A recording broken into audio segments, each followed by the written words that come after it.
Abra sua Bíblia em Salmos 16, 1.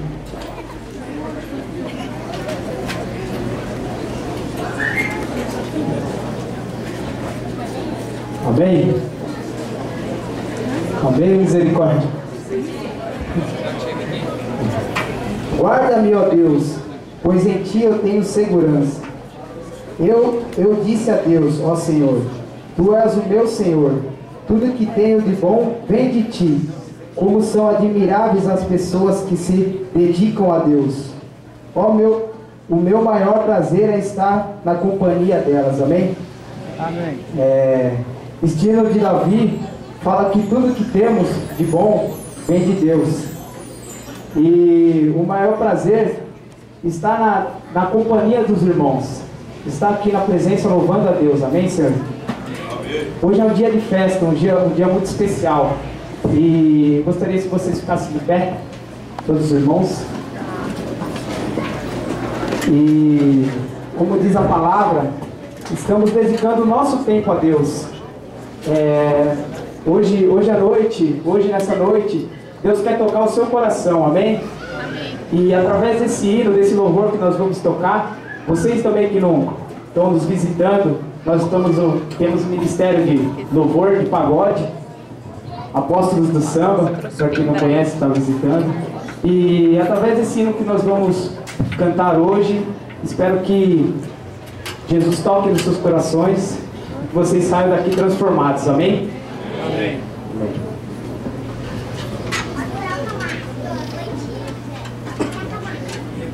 Shalom, príncipe de princesas, novamente também.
passado.